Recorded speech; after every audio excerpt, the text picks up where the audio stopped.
வங்கக்கடலில் நாளை மறுநாள் உருவாகும் மோன்தா புயல் தீவிர புயலாக வலுப்பெற வாய்ப்பு இருப்பதாக கணிக்கப்பட்டிருக்கிறது. கூடுதல் தகவல்களை வழங்குவதற்காக செய்தியாளர் ஸ்ரீதர் இணைகிறார். விவரங்கள் ஸ்ரீதர்.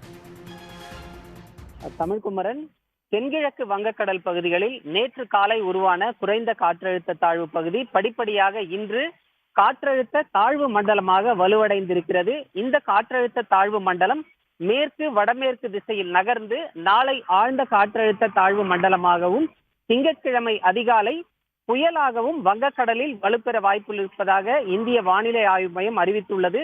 இந்த புயல் ஆந்திர கடலோர பகுதிகளை நோக்கி நகர இருப்பதாகவும் இந்திய வானிலை ஆய்வு மையம் இன்று காலை அதிகாரப்பூர்வமாக அறிவித்திருந்த சூழலில் தற்பொழுது வங்கக்கடலில் உருவாகக்கூடிய இந்த புயல் மேலும் வலுவடைந்து தீவிர புயலாக மாறக்கூடும் என்ற ஒரு அறிவிப்பை இந்திய வானிலை ஆய்வு மையம் தற்போது வெளியிட்டிருக்கிறது. இந்த புயலானது ஆந்திராவில் கரையை கடக்கக்கூடும் என்ற ஒரு அறிவிப்பும் இருக்கிறது. சரியாக எந்த இடத்தில் இந்த புயல் கரையை கடக்க உள்ளது, கரையை கடக்கும் பொழுது அதன் தீவிர தன்மை எந்தவாறு இருக்கும் என்பது போன்ற கணிப்புகளை தற்போது இன்னும் வானிலை ஆய்வு மையம் அதிகாரப்பூர்வமாக அறிவிக்கவில்லை.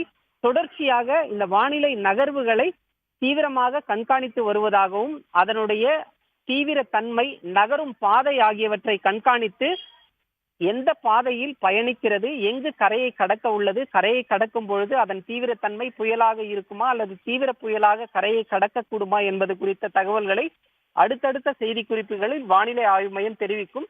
தற்பொழுது புயலாக இருந்து தீவிர புயலாக வலுவடையக்கூடும் என்ற ஒரு முதற்கட்ட தகவலை இந்திய வானிலை ஆய்வு மையம் தற்போது அதிகாரப்பூர்வமாக அறிவித்துள்ளது.